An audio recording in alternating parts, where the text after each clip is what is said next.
Hi ಗೆಳೆಯರೇ, ನನ್ನ ಹೆಸರು ಸಂಧ್ಯಾ. ನನಗೆ ಇತ್ತೀಚೆಗಷ್ಟೇ ಮದುವೆಯಾಗಿದೆ. ನನ್ನ ಗಂಡನ ಹೆಸರು ಶೇಖರ್.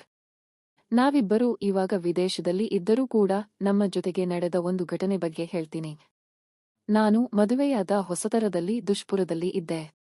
ಆಗ ಮನೆಯಲ್ಲಿ ನಾನು, ನನ್ನ ಗಂಡ, ನನ್ನ ಮಾವ ಮತ್ತು ನನ್ನ ಬಾಮೈದನ ಹೆಂಡತಿ ನಮ್ಮ ಜೊತೆಗೆ ಇದ್ದರು. ನಮ್ಮ ಬಾಮೈದನ ಅತ್ತೆ ಒಂದು ಅಪಘಾತದಲ್ಲಿ ತೀರಿ ಹೋಗಿದ್ದರು. ಇವಾಗ ನೇರವಾಗಿ ಕತೆಗೆ ಹೋಗೋಣ. ನನ್ನ ಮೈದನ ಹೆಂಡತಿ ಹೆಸರು ತಾರಾ. ಅವಳು ನೋಡೋಕೆ ನನಗಿಂತ ಸುಂದರವಾಗಿದ್ದಳು. ಯಾರಾದರೂ ಕೂಡ ಆಕೆಯನ್ನು ನೋಡಿದರೆ ಆಕೆಯನ್ನು ನೋಡುತ್ತಲೇ ಇರುತ್ತಿದ್ದರು. ಅಷ್ಟು ಸುಂದರವಾಗಿದ್ದಳು. ಆದರೆ ಆಕೆಯ ಮುಖದಲ್ಲಿ ಹಾಗೂ ನಡವಳಿಕೆಯಲ್ಲಿ ಗಂಡ ಸತ್ತು ಹೋಗಿರುವ ಯಾವ ಮುಖಲಕ್ಷಣವೂ ಇರಲಿಲ್ಲ. ಅವಳು ತನ್ನ ರೂಮಿಗೆ ಯಾರನ್ನೂ ಸಹ ಬಿಟ್ಟುಕೊಳ್ಳುತ್ತಿರಲಿಲ್ಲ. ಹೀಗೆ ಸುಮಾರು 2 ವರ್ಷ ಕಳೆದ ಮೇಲೆ ನಾನು ನನ್ನ ಗಂಡನಿಗೆ ಅವಳನ್ನು ಬೇರೆಯವರಿಗೆ ಮದುವೆ ಮಾಡಿಬಿಡೋಣ, ಸುಮ್ಮನೆ ಅವಳ ಜೀವನ ಹಾಳಾಗುತ್ತೆ ಎಂದು ಹೇಳಿದೆ. ಅದಕ್ಕೆ ನನ್ನ ಗಂಡನು ಒಪ್ಪಿದ್ದ. ಆದರೆ ಈ ವಿಷಯದ ಬಗ್ಗೆ ಅವಳಿಗೆ ಕೇಳಿದಾಗ ಆಕೆ ಏನೂ ಹೇಳಲಿಲ್ಲ. ಆಮೇಲೆ ನನ್ನ ಮಾವನಿಗೆ ಈ ಬಗ್ಗೆ ಎಷ್ಟೋ ಬಾರಿ ಮಾತನಾಡಿದಾಗ ಅವರು, ನೋಡಮ್ಮ, ನಿನ್ನ ಕೆಲಸ ಎಷ್ಟಿದೆ ಅಷ್ಟು ಮಾಡು. ಯಾರಿಗೆ ಅವಶ್ಯಕತೆ ಇದೆಯೋ ಅವರು ಕೇಳ್ತಾರೆ. ನೀನು ಸುಮ್ಮನಿದ್ದು ಬಿಡಿ. ಮೊದಲು ನೀವು ಒಂದು ಶುಭ ಸುದ್ದಿ ಕೊಡಿಯೇ ಎಂದು ಸಿಟ್ಟಿನಿಂದ ಹೇಳುತ್ತಿದ್ದರು. ಹೀಗೆ ಹಲವಾರು ಮನಸ್ತಾಪಗಳ ಬಳಿಕ ಒಂದು ದಿನ ನಡೆದ ಘಟನೆ ನನ್ನ ಚಿಂತೆಗೀಡು ಮಾಡಿತು. ಒಂದು ದಿನ ನಾನು ಮತ್ತೆ ತಾರಾ ಬಟ್ಟೆ ತೊಳೆಯುವಾಗ ಮಾವನ ಜೇಬಿನಲ್ಲಿ ಹೆಲ್ಮೆಟ್ ಸಿಕ್ಕಿತು. ಅದನ್ನು ನೋಡಿ ನಾನು ಗಾಬರಿಯಾದೆ. ಆದರೆ ಆಕೆ ಗಾಬರಿಯಾಗದೆ ತನಗೆ ಬೇರೆ ಕೆಲಸ ಇದೆ ಎಂದು ಹೊರಟು ಹೋದಳು. ನಾನು ಅದನ್ನು ನನ್ನ ಗಂಡನಿಗೆ ತೋರಿಸಿದಾಗ ಅವರು, ಏನೇ ಇದು, ಬೆಳಿಗ್ಗೆ ನಿನ್ನ ಗೋಳುವೆ ಎಂದು ಬೈದರು. ಆಗ ನಾನು, ಅದು ಜೇಬಿನಲ್ಲಿ ಸಿಕ್ಕಿತು ಎಂದಾಗ, ಇರಲಿ ಬಿಡು, ಅಮ್ಮ ತೀರಿ ಹೋದ ಮೇಲೆ ಅವರಿಗೆ ಬೇಜಾರಾಗಿರಬೇಕು ಎಂದರು. ನಾನು ಇದ್ದರೂ ಇರಬಹುದು ಎಂದು ಸುಮ್ಮನಾದೆ.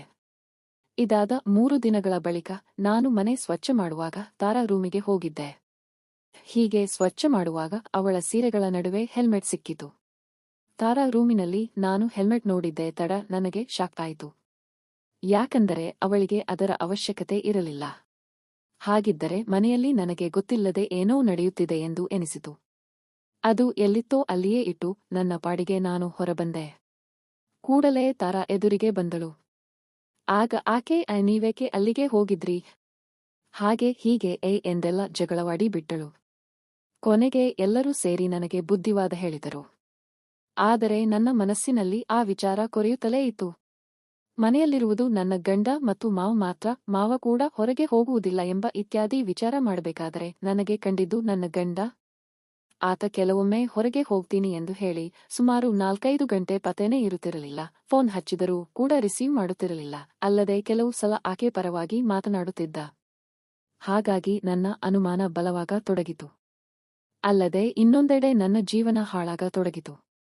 ಮನಸ್ಸಿಗೆ ನೆಮ್ಮದಿಯೇ ಇರಲಿಲ್ಲ. ನನಗೆ ಆ ಕಳ್ಳ ಯಾರು ಎಂದು ಗೊತ್ತಾಗಬೇಕಾಗಿತ್ತು.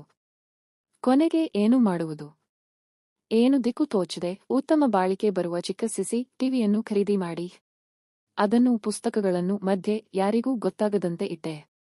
ಅಲ್ಲಿಗೆ ನನ್ನ ಅರ್ಧ ಕೆಲಸ ಮುಗಿದಿತ್ತು. ಆಮೇಲೆ ನಾನು ಪ್ರತಿದಿನ ಅಲ್ಲಿ ಏನು ನಡೆಯುತ್ತಿದೆ ಎಂದು ಮೊಬೈಲ್ನಲ್ಲೇ ನೋಡುತ್ತಿದ್ದೆ.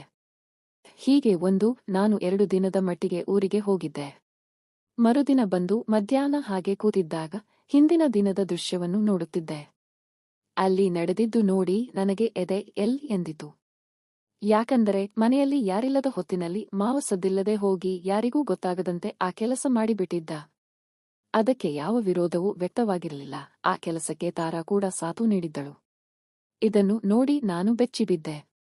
ನನ್ನ ಕಣ್ಣು ಅದನ್ನು ನಂಬದಾಗಿದ್ದವು. ಕೊನೆಗೆ ಅವತ್ತು ಸಾಯಂಕಾಲ ನನ್ನ ಗಂಡ ಬಂದ. ಇದರ ಬಗ್ಗೆ ಹೇಳಿದಾಗ ಅವನು ನಂಬಲಿಲ್ಲ. ಆಮೇಲೆ ನಾನು ಸಾಕ್ಷಿ ತೋರಿಸಿ ಮನೆಯಲ್ಲಿ ರಂಪಾಟ ಶುರು ಮಾಡಿದೆ. ಮೊದಲಿಗೆ ಇಲ್ಲ ಎಂದು ವಾದಿಸಿದರು. ಕೊನೆಗೆ ಅವರು ಒಪ್ಪಿಕೊಂಡರು. ಅದಕ್ಕೆ ಮಾವನೇ ಕಾರಣವಾಗಿದ್ದ. ಮೊದಲಿಗೆ ಆಕೆ ಬೇಡವೆಂದರು. ಕಾಲಾನಂತರದಲ್ಲಿ ಸುಮ್ಮನಾಗಿದ್ದಳು.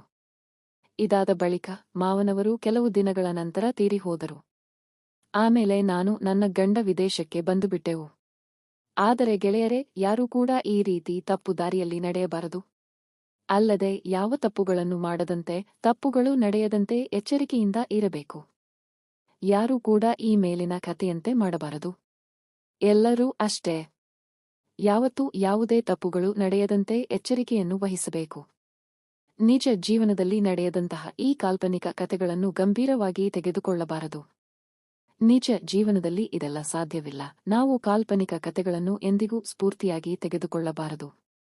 ನಾವು ನ್ಯಾಯಯುತವಾಗಿ ಜೀವನ ನಡೆಸಬೇಕು. ಸಮಾಜದ ರೀತಿ ನೀತಿ ಕಾನೂನಿಗೆ ಒಳಪಟ್ಟು ಜೀವನ ನಡೆಸಿ, ದೇಶದ ರೀತಿ ನೀತಿ ಕಾನೂನಿಗೆ ಬೆಲೆ ಕೊಟ್ಟು ಜೀವನ ಮಾಡಬೇಕು.